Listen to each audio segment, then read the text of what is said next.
Laughing in the Dark, the podcast where I hang out in haunted places with comedians. I'm your host, Sarah Jones. For this episode, I spent some time with Portland comic Chris Khatami. Chris Khatami is a podcaster, comedian, and Persian based out of Portland.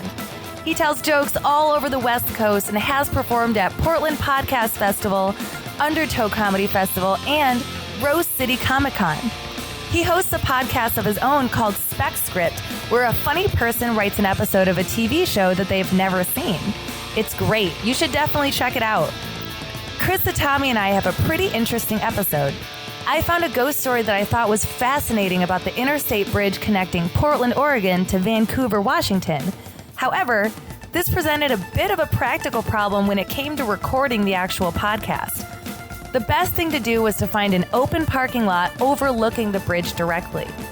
Well, that's exactly what we found. And occupying that space was a Hooters.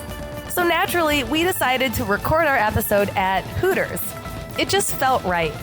So relax, get some beer and chicken wings with Chris Khatami and I at Hooters and learn all about this mysterious bridge. If you'd like, be sure to check out our Instagram for pictures that go along with this episode. No, they're not of the Hooters girls, sorry. You can find us at Lit Dark Podcast.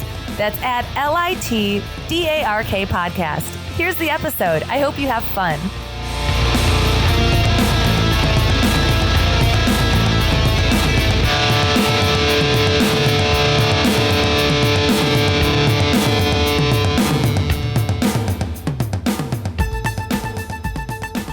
I like how...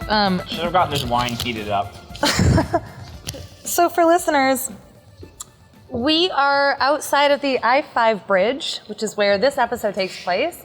And we were looking for a good location to do this. And we were thinking, look, it's raining a shitload because it's, Portland. And...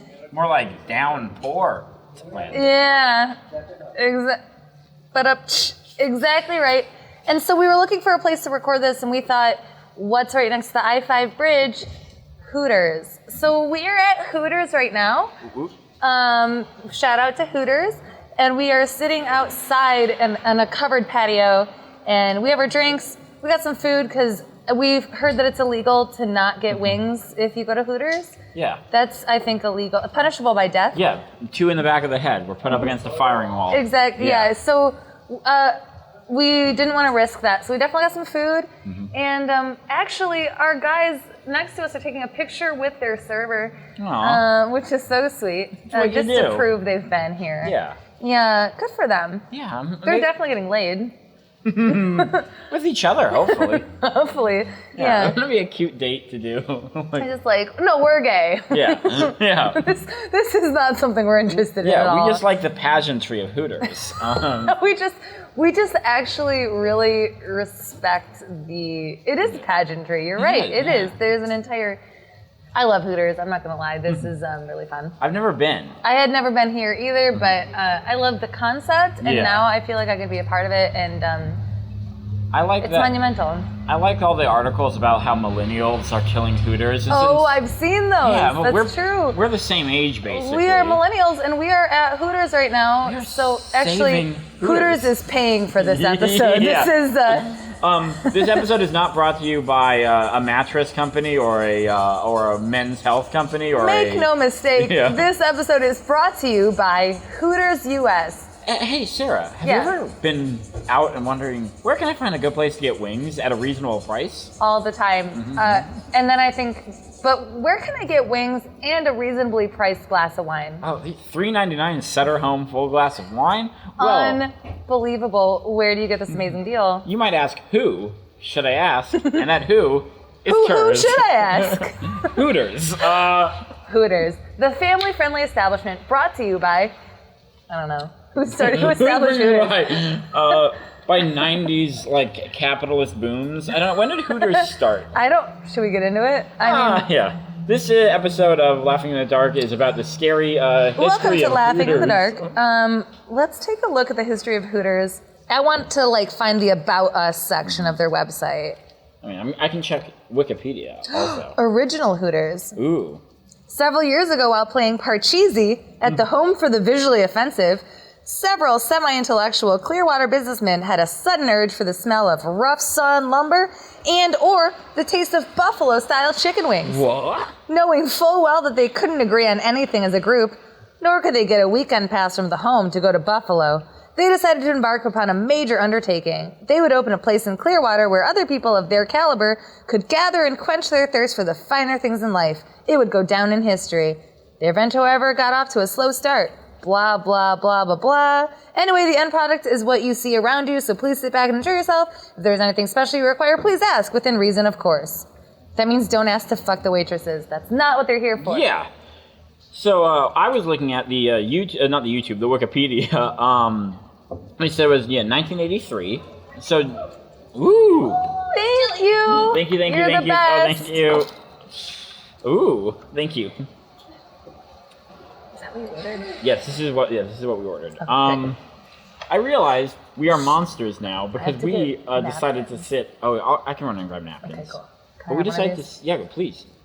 We decided to sit outside, and we made the poor Hooters employees come out here. They're scantily clad. Yeah, they're scantily clad, and one of them just froze to death. She's dead now. Yeah, hypothermia because of us. set in. Yeah. So this episode better be good. Yeah. I mean, I'll go get napkins. no pressure, but that girl literally froze her fake tits off just to come out here. They're solid. They're problematic. I know. So for listeners, we kind of got a little sidetracked. Sorry. We're sitting at Hooters. That's what's important, to write that down. But the main point of this episode is that we're going to go over the I-5 bridge, which is actually right behind us on this rainy evening in Portland. What time is it? You said it's like 11:30? 11:35. 11:35. Great. Okay, you ready to get into it? I'm so excited. Okay. So the Interstate Bridge, now called the I-5, was opened on Valentine's Day of 1917. Ooh. It is so named because it is a bridge connecting two states, Oregon and Washington. What? Okay. The project cost did not cost $1. The project cost a whopping $1, which at the time was a lot of money. No, the project cost $1.75 million, which today would be the equivalent of about $34 million. Damn. Just to build that bridge. So the Interstate Bridge, now known as the I-5, was built to carry traffic between Vancouver, Washington, and Portland, Oregon, and still functions for the same purpose today. Initially, it opened as a single bridge carrying two-way traffic. Then, in 1958, a second twin bridge opened in order to double the capacity. Now, each bridge carries one-way traffic. The bridge is a green structure over 3,500 feet long and spans about 531 feet. It was added to the National Register of Historic Places in 1982. Before the bridge was built, a streetcar line between Portland and Vancouver was in use since 1893. The streetcar ran to Hayden Island, where passengers would then transfer to a ferry in order to cross the river to Vancouver. The streetcar remained in service until 1940. Among the many who proudly supported the building of this bridge was a man who would become a well-loved mayor and later a mystery of Vancouver, named Grover R. Percival. One rainy morning in October of 1920, Percival went out for a stroll. The date was Sunday, October 17th. It would be the last day of his 2-year term as mayor and possibly of his life. The mayor was seen walking leisurely across the bridge, then over to 7th Street by around 11 a.m. At around 3 p.m., someone saw him walking on 26th Street, where he tipped his hat politely, taking a casual morning stroll. After that, he was never seen again. Wild. The following day, all downtown businesses closed by 1 p.m., and 18 search parties filled with 285 Vancouver businessmen began to scour the city for the missing mayor. They even searched the Columbia River for his body. Plenty of false leads were found, but no mayor. His son, Ralph Percival, began investigating clues after his father had been missing for several weeks. Interestingly, he met a barber in Kalama who claims to have shaved the missing man the day following his disappearance. However, there is no other trace of him. Ralph emphasized that his father had done nothing unusual before his mysterious vanishing. It wouldn't be for another month that a Portland man named O.F. Williams would take a shortcut through the woods and would find the body of Grover Percival hanging from a tree. His body was found on the Oregon side of the Columbia, about 100 yards from the North Bank Railroad Bridge. There was every indication that Percival had taken his own life by the looks of the body. But despite the fact that he had personal papers, money, and jewelry still on his body, suspicion still aroused that Percival perhaps had been murdered. Ooh. Your thoughts so far on Percival? All right. Well, I love me some good small town murder crime. Ditto. It's like a mix of money and family, and like there's always that. Like, I mean, before you told me they found his body, my thought was, that he was running away. He's at Hooters right now. Exactly. He ran away to found Hooters. When was this again? You just told me, but. Let's see. This was in 1920. Okay, cool. That would give him about 60 years to work on the seed money for Hooters. Yeah, and it probably would take about 60 years to come up with a genius idea like Hooters. Yeah. That's 59 years of like a failure of deciding what doesn't work, Right. and then they're like, Hooters. You're like, okay, should we just pair like maybe like foie gras and scantily clad women?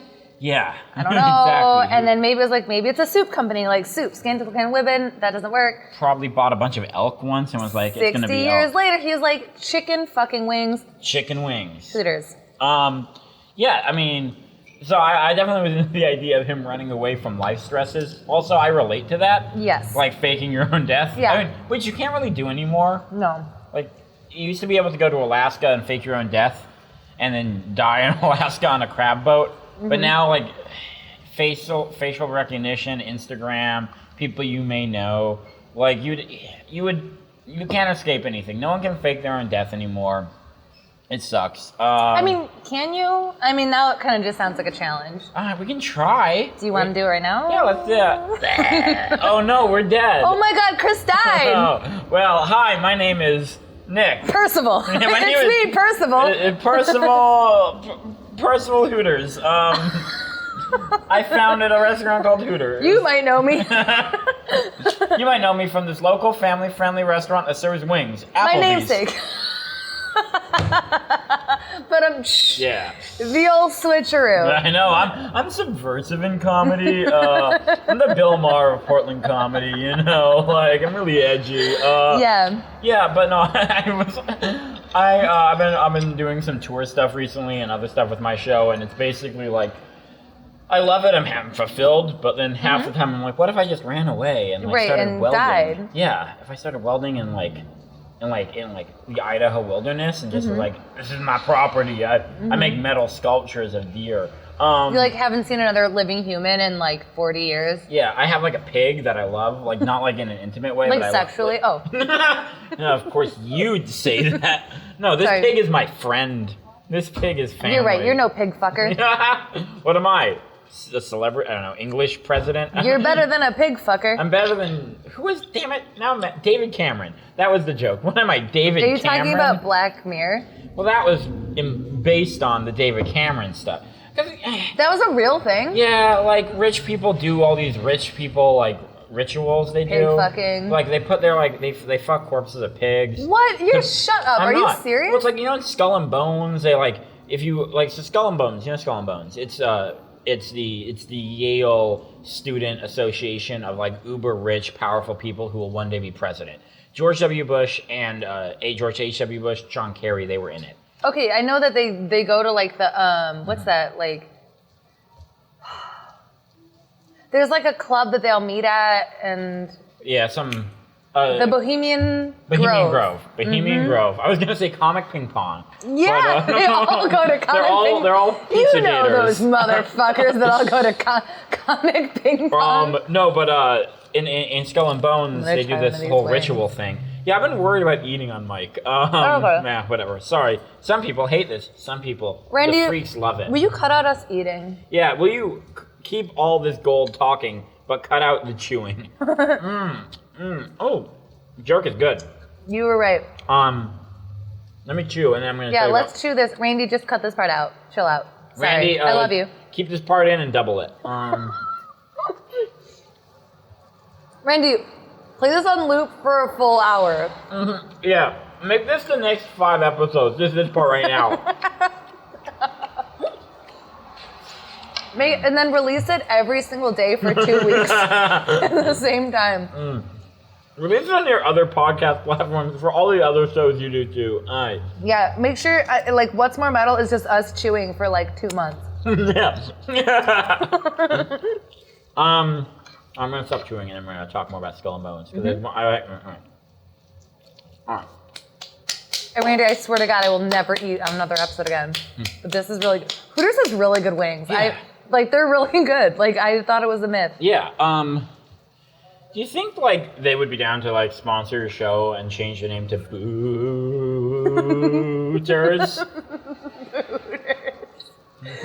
Booters for just, like, oh my God, why did they not already do that over October time? They should, we should talk to John Hooters or Percival Hooters. Okay, get Percival Hooters on the phone. I have to talk to him right now. Hey, Percival Hooters, you know that new idea you've been looking for? Well, take a listen to this. I hope you're sitting down. What do you think about calling it Booters? How did I get your number after you faked your death in 1920? After your body was found with all of your belongings They on didn't it? have CSI back then. Right. So it couldn't... You mean the TV show? Yeah, they didn't have CSI, and that show taught people how to solve crimes. Right. Like, no one knew how to solve crimes before. Before, they just pointed at a person of color and were like, they did it. And then Right. now they're like, what, DNA? Yeah, they're like, I saw on this one wacky show. They're like, taste the sperm. I know who this is. It's funny, no one talks about how that show is 90% of the time William Peterson just going, that's some bad guy sperm. Wait, like, what if he's like, what are they called? A wine, like people that drink wine. Sommelier. Sommelier. What if he's like a sperm sommelier? So there's a thing called strapaggio, which is the tasting mechanism that they, like, it's the ritual. When you slurp it and aerate it, it's what you also do for olive oil. So what if you did strapaggio for cum? Where you just, a tangy artichoke note. Interesting mix of Italian and Welsh on this guy. Yeah. I'm going to say he's between 35 and 42. Yeah, I'm tasting a robust deepness with a memory of spring. Was he from the Midwest? Anywho, CSI, it's weird that they let a show all about, what was it? Wait, chewing semen immediately after a crime. That was what CSI stood for. Chewing semen immediately after a crime. Chewing on semen? Look, alright, chomping down semen immediately after a crime. Chugging semen. Chugging semen immediately after a crime. CSI. Yeah. Chugging semen immediately. Glug, glug, glug, glug, glug, glug, glug, glug, glug. This crime. I know who this fucker was. This is a bank robbery, sir. There's no semen. You gotta get me cum now. Someone come in my mouth right now. Don't have time I'm for trying. I that. just came in your mouth 5 minutes ago for a different crime. This is important. Damn it, there's lives at stake here. All the men on the show are just furiously, depressingly masturbating.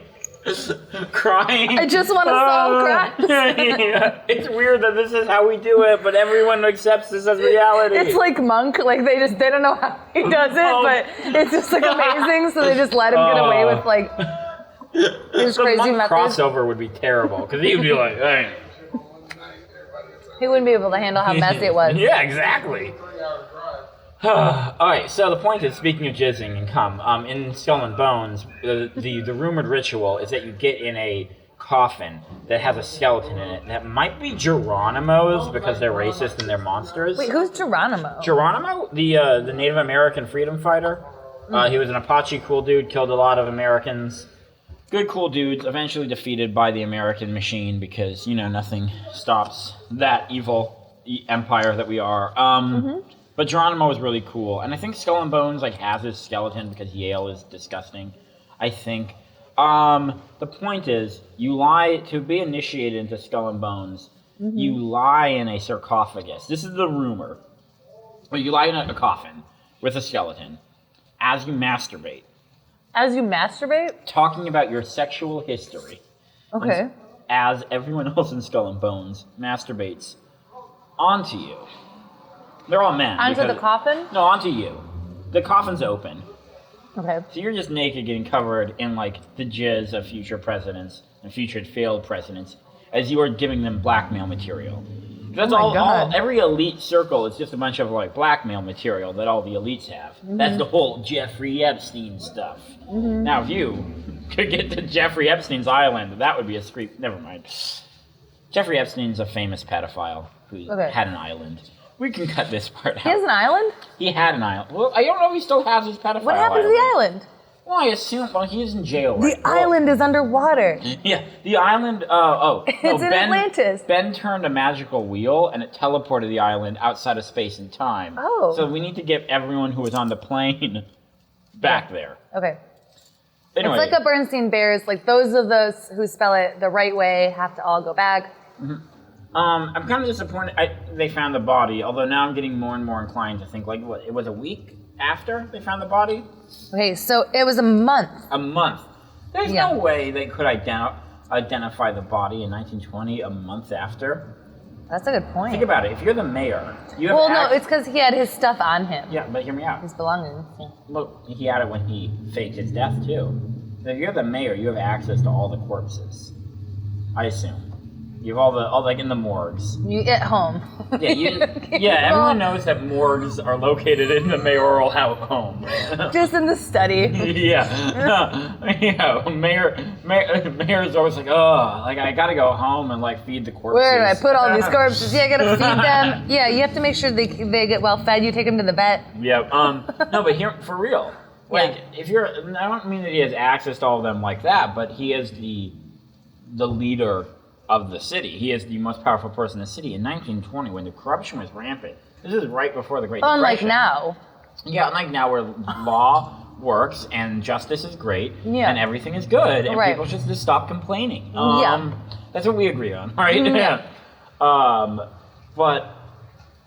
So this guy, who is the leader of the city, the most powerful person in it, ostensibly, has access to morgues, has access to undesirable people that the town doesn't care about, minorities, etc. Anyone, well, probably not a minority because you want someone that would look like him, and I don't believe it would be that progressive. But poor people? But poor people. Yeah. Poor people. Anyone who, drifters, in the 1920s, so much rampant class inequality. People were just traveling the country trying to find basic survival. So we could find any drifter. Yeah. And then it put his clothes and his information on them. And if it's a month, the decay on a body, a month in the open air or water, there's no way you could identify. They didn't have dental records back then. Well, and then also, I'm looking at as well, he had his personal papers, money, and jewelry still on his body. So personal papers, I'm not sure what that is. But that's almost as though, now, to go along with your theory, it's almost like it was, planted on the body to say, well, hey, this was found on him. It's fine. Because who walks around with their personal papers? I assume that just means ID from back in... Maybe that's what it was. It does seem like it'd be look, this person is definitely me. He has my birth certificate on him. Right. And his, the deed to his house. So I didn't think about the month of decay, although it was during winter months. But still, here, it doesn't get that cold Yeah, it'd be a lot of water. I'm just thinking... Which would actually even be more decay. Yeah, it's a bloated corpse. And after a month, people already assumed... If somebody's missing for a month, people generally assume they're dead. How is his body still hanging, also? How is his neck not snapped off by a month? Well, the question... So was it hanging by a rope? Yeah. Okay, because I was is he hanging by a rope, or was he just, wielding a tree, like an episode of Hannibal? No, I think he was hanging. Like, because it said every indication said that he had committed Killed suicide. If he's hanging, I mean, I don't know how I don't know how strong a neck is. Because I think you could hang for a while, probably. I assume. I guess, yeah, the spinal cord would stay intact, maybe. Yeah, and if there's not like too much wind, you could easily just like if nothing is moving on it. I'm sure like it was pretty delicate at the time, but if it's just stuck there, the spinal cord's intact. The tendons. I don't know how bones work. But, so yeah. So we both agree. We agree. It seems suspect. And that's what his son thought as well, that it was not like him and it seemed like he was murdered. Pat Gelada, a Vancouver author, historian, and former city council member, notes that he had been seen in a good mood on the day he vanished. We're, again, going back to Percival. She insists that his finances were in order and that he was looking forward to returning to his successful insurance business now that his term as mayor had ended. He hadn't run for a second term, so it could not have been that he was depressed about losing an election, but rumors abound that he may have been murdered for unknown political reasons, though nothing was ever proven. Because the body was found in such a way that seemed to point to suicide, no investigation was ever conducted, and he was buried in Park Hill Cemetery on November 24th of 1920. It's said that when driving across this bridge at night, some can see the figure of a tall, slender man in period clothing, wearing a black overcoat and a felt hat. So, this is believed to be the spirit of Mayor Percival. Those who have seen him claim that he appears as a solid figure, but that he vanishes shortly after he is seen. If this is the spirit of Mayor Percival, why is he seen here? Is it possible that he's simply retracing the steps he took on his last walk on this earth? Or is he here because he wants to tell us something? Is it possible that his death was a conspiracy, like some have suggested? To what gain? Like many ghost stories, the story of Grover Percival leaves far more questions than answers. We will likely never know the truth of what happened to Vancouver's vanishing mayor. But maybe, if you visit the Interstate Bridge late at night, you'll have a chance to get a glimpse of this mysterious man. I'm excited. So if you can just cozy on up to your local Hooters. It's right next to the bridge. Conveniently located right next to the bridge, the Jansen Beach Hooters, and take a look for Mayor Percival. Yeah. You know, they were asking, is it possible to see him? Well, I say it's Percival to see him. I say, yeah, I can't top that. No, you could top that. Everything I hope so. Everything I say is toppable. I'm a bottom. Oh, are you? I thought, okay. Now I know. Now you know. It's also code word for being lazy. Okay, you meant lazy. Lazy. Any hoozles. Look. So obviously, I'm fully on the theory that Percival faked his death. Okay. I do believe that ghost might be. I appreciate that you give Percival the power back. You don't say, oh, he was murdered, it was conspiracy, like his son thinks and like a lot of people think. You actually think, you know what, he had the power, he faked his death to a personal gain. Maybe he was done. He was done with being a mayor. Yeah. No, he was not a scum. He was not a scum. Everybody loved him. You know who everybody loved? He was Joe like the Biden. Kennedy. I love Joe Biden. What are you talking about? He's hilarious. Him and Obama and their little... Yeah, but no one likes Joe Biden right now anymore. Why? I mean, I never liked Biden. What? That was cool. Why? Because they're like bros. Well, I mean, Biden's record has always been pretty right-wing.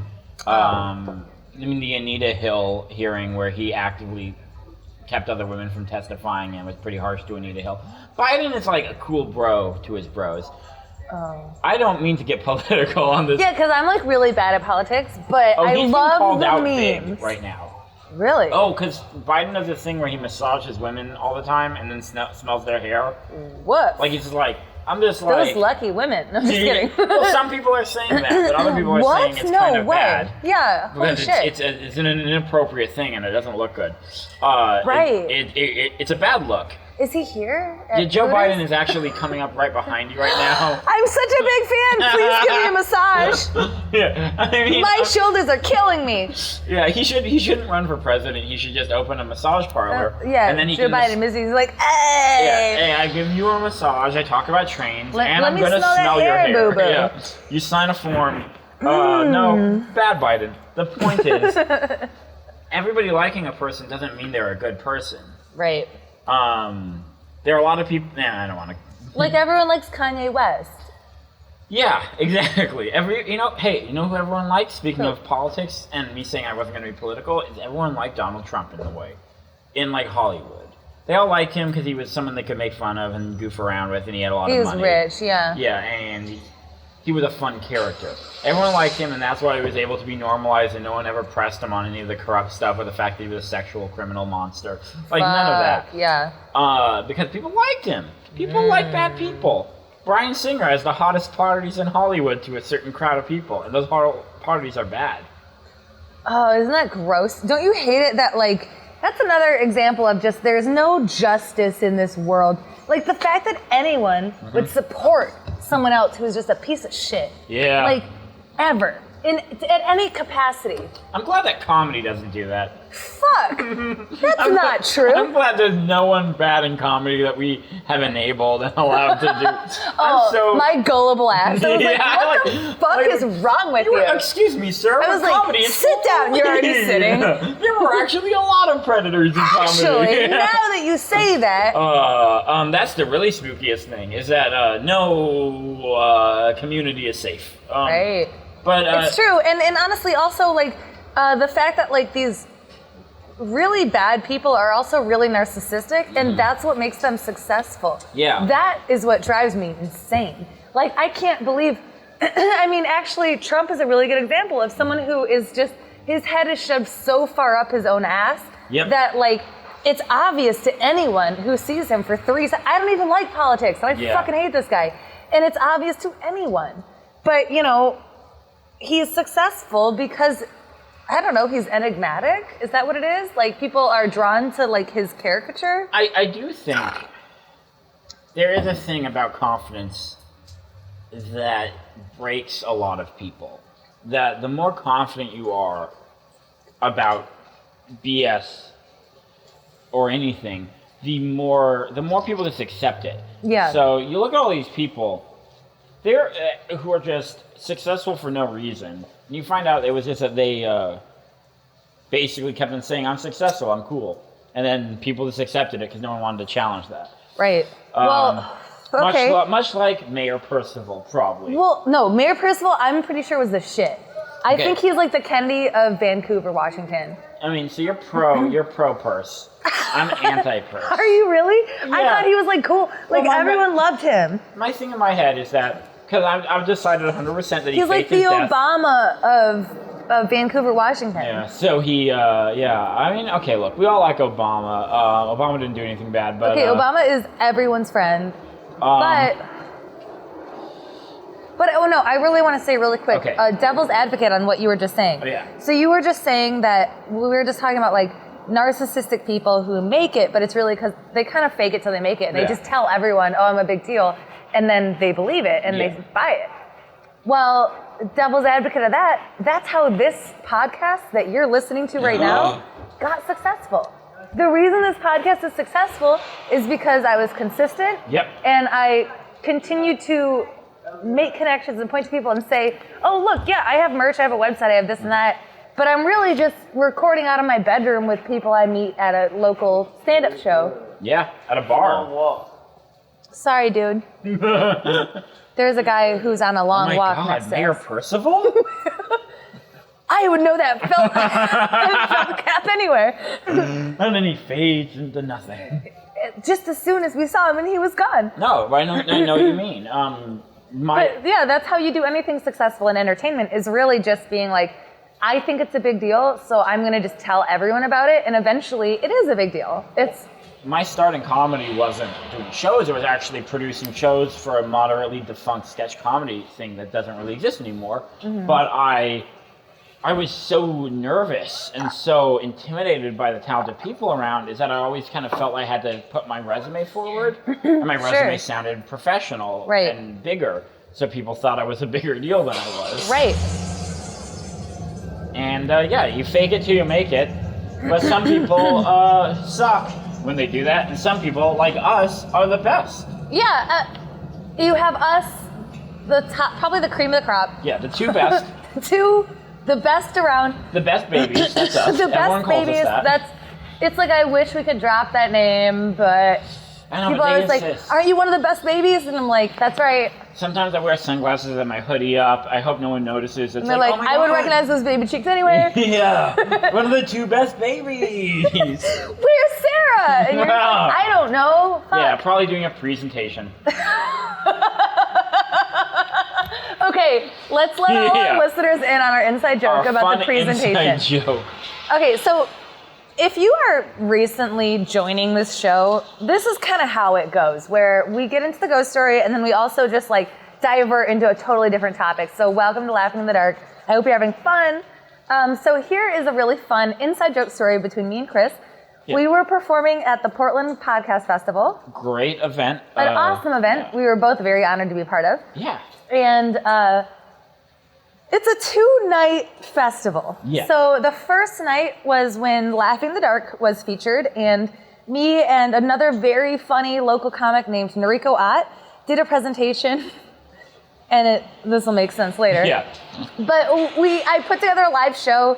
I think it's like a 5-minute show or a 7-minute show. You only did a 5-minute? But they give us 20 minutes for was it 20 minutes? Yeah. It felt like 5. It feels so like fun. 5, but yeah, it was 20 minutes apparently, which seems like it's like forever, but it's not, especially when the event is sponsored by Maker's Mark, so you get blackout drunk. And by you, I mean me. I got blackout drunk, and then I did my show, and I literally blacked out, listeners. I'm so sorry if you're looking up to me. Stop doing that. No, even heroes can fall, and you want your hero to be human. It's brave of you to show them. I love you. I love you too. So, best babies. Best babies. Best babies. Best babies on 3. 1, 2, 3. Best babies. So basically, I got blackout drunk. I did my show, and it was fucking embarrassing, you guys. Like, I was going to release the live episode for all of you to hear, and it was actually fine. Like, Noriko did a great job of like keeping me on schedule, but yeah, it was kind of embarrassing. I saw a little of it. Thank you. It's happened to the best of us. So the following day, I was a part of Spec Script, which is one of Chris's shows. And I was great on that. Thank you very much. So I was at the Portland Podcast Festival, and I was waiting to get a drink. And someone came up behind me and tapped me on the shoulder and said, "Hey, I saw you yesterday." And I said, "Oh, I'm very sorry about that," as you know, anyone should say when they get blackout drunk during their show. And he said, "No, I really enjoyed your presentation." And I thought that the way that he worded that was really funny because it feels like it's like a 5th grade science project. Like it doesn't feel like it's like a comedy show that you put together. A presentation makes it sound... I really enjoyed your presentation. He meant well, but it was like, it was just such a degrading way of putting it. So then I came back up to Shane Hosey, co-producer of Spec Script, handsome best boy. Honorable best boy. Also hosts a podcast, Anime at the Gates, which is a good podcast about anime. So Shane and Chris and I were hanging out, and I went up to them and I said, "You guys, that guy just complimented me on my presentation. Should we sock him in the mouth?" And that's been a joke ever since then. Yeah. So, well, because it's so ridiculous to, first of all, to call it, like, he's at the Portland Podcast Festival, so he must know what a podcast is, right? Right. But he's like, so he's calling it the wrong thing in like that way, like in that way that your parents would talk about it. Yeah. Like when my dad's introducing I'm glad you had fun at your presentation. He does these vlogs, and it's like, no, Dad. Yeah. No, sorry, Dad. vlogs. No, Dad. Oh, come on, man. No, it's not but that. Like, so it's like that, like, yeah, this is my son. He does presentations. All. Yeah. It's like, no, like I'm listened to by dozens of people. I work with the Voice of Comedy Central. Like, what are you talking about? I work with very good comedians. Yeah, and it's like, but that guy was at the Portland Podcast Festival. Yeah, and he like kind of patted me on the back. He's like, all right, buddy, I saw your presentation. You did a really good A-OK job. If there's one thing we learned from that man and Percival, is that men are weird and cars are the worst. Cars are bad. Look. Who would have thought Hooters would be a bad place to record? Hey, all I know is that we're having a hoot. See, some people hate to be around me. I think we're the most fun people here, to be honest with you. There's a low threshold of that. I mean, this is, mind you, Hooters used to be the place to fucking be. Yeah. Not that I've ever been to Hooters, but from what I hear, Hooters is like the shit, right? Yeah. And this is Saturday night. It is empty. You're from the Midwest. I'm from Michigan. Michigan. Okay. All right. So there's still there's culture there. Cause like. Yeah. You got Detroit. You got Motown. They twat. You got RoboCop. You got the remake of RoboCop. That's awesome. My man. Hey. There you go. Hi, we're recording a podcast right now. What's your name? John? You're the manager at the Hooters? Yeah. Is this like a typical Saturday night, would you say? Actually, yeah, it's usually kind of quiet like this. Have you heard about the hauntings on the I-5 bridge? Hauntings? No? No. Yeah. Okay, no worries. I mean, I wouldn't be surprised. Mm-hmm. Why? This whole area, the whole Vanport area, was flooded some years ago, and like thousands of people died. So Really? if you're looking for an ancient Indian burial grounds kind of situation. It was the largest black city in Oregon. Yeah. And then it got wiped out because of racism. Well, I mean, because of... Well, they didn't want to pay for the levies. Exactly. That's how we do it in America, where we kill people by... people jump off this bridge all the time, so I mean, it's not all the time, but that's what happens. Yeah, you've witnessed it. Yeah. Oh, well, I've never seen it. Yeah. You just hear about the news. Hopefully, Yeah. But you've never seen a spirit in a felt top hat, nothing like that? No. Not yet. Hollow kind of behavior. How long have you been... 6 months, and I was here for Halloween. So, you'd think... Yeah. So no Hooters waitresses have ever seen... No, there's one of the girls says the place is haunted. There's a ghost around here, but I've never seen it. Yeah. Oh, okay. Yeah. Well, Have you heard of Laughing in the Dark, the podcast? No, I haven't. Okay, now you I'll did. look it up, though. Very good. Yeah, Okay. Good show. I do the podcast thing. Okay, good deal. Do we have your permission to use your voice on this podcast if we so choose? Very good. So this Thank isn't you. very exciting. I am honestly thrilled. So thank you. I got a little something to work with. Yeah. So, well, guys, good luck. And if I Thank ever do, I will. I'll give you guys a buzz. Okay. Thank you. Yeah, would appreciate that. Okay, take care. Fun. Cool. You should do a Vanport episode. Probably with a person, like a black person. Right. Not like a. I know a couple of those. Not a white passing Middle Eastern guy, because it's not really my experience. But no, Vanport's an interesting story because it's once again negligence of the American government that actively is harming black people results in easily averted natural disaster. It's New Orleans on a micro scale. That happened here. I didn't even know about that. Yep. There was a large black population in this area that basically was living in a shanty town. Yeah. And when the floods came, it killed a bunch of people. I don't know if it killed thousands, but probably. Interesting. It's, Oregon. Oregon and Washington, not great states. I mean, there's no state that's clean. California's a nothing Yeah. wrong. Oh, yeah. Nothing bad has ever happened in California. Don't. I don't know of any notorious serial killers out of California. Do you? I mean, Ted Cruz is an American hero. You've got your Charles Manson. You've got your Ted Bundy. We got Ronald Reagan. I mean, Ted Bundy, Charles Manson, and the Zodiac Killer could multiply their death counts by 100. Ronald Reagan would still beat them 1,000 times. Sure, And yeah. He is a governor. Leave it to Chris Khatami to be political. to get political on us. Bill Maher of Portland Comedy. Bill Maher of Portland Comedy, right here. You heard it here first. Yeah, you heard it here last. I'm gonna Percival it. Fake my death. You ready to hit the road? Yeah, let's hit the road. No one in a top hat that you recall? No. You think that would probably stand out? I saw a weird rodent that I've never seen before. like some weird mammal. That could have been it. Yeah, that was it. That could have been Percival. He warged into. Did he wear a top hat? Yeah, it definitely was. I was like, why is that rodent with a top hat running? I saw 2 sandhill cranes. That was dope. And I've seen like 5 bald eagles recently, like in the last week, which is okay. Yeah, that's important. Yeah, bald eagles. They need a top hat to cover that bald spot. Right. Exactly. That's.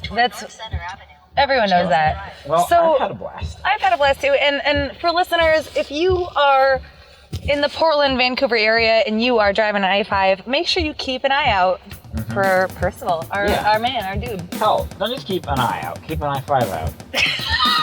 Keep 5 eyes out. Okay. Yeah, keep your 5th eye. Make sure you have your 5th eye open. Yeah. Look.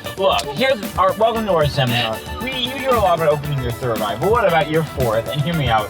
What about your 5th? Oh, when you're on I-5, keep your 5th eye open. Yep. You never know what you're gonna see. Laughing in the dark. Right. I hope you guys enjoyed hanging out at Hooters learning about the Interstate Bridge with Chris and I. Make sure to follow his Instagram with the handle @Chris Khatami. That's at ChrisKhatami. You can also check out his show Spec Script with the Instagram handle @SpecScript. That's at SPECSCRIPT. Chris was recently at Crypticon in Seattle and will be at the Albuquerque Funny Fiesta on June 15th. You can also find him every second Sunday in Portland, Oregon at Kelly's Olympian. Listen to Spec Script wherever you get your podcasts. Be sure to check out their Breaking Bad episode, and you may recognize my voice in that one. Be sure to visit our Instagram @LitDarkPodcast or check out our website at litdarkpodcast.com to find updates, take a look at our merch, or just contact us and say hello. Special thanks for this episode goes to my producer, Randall Lawrence, and Cranival Studios, Jonathan Cooper, my graphic designer, Sarah Schneider, my manager, and of course, all of you for listening.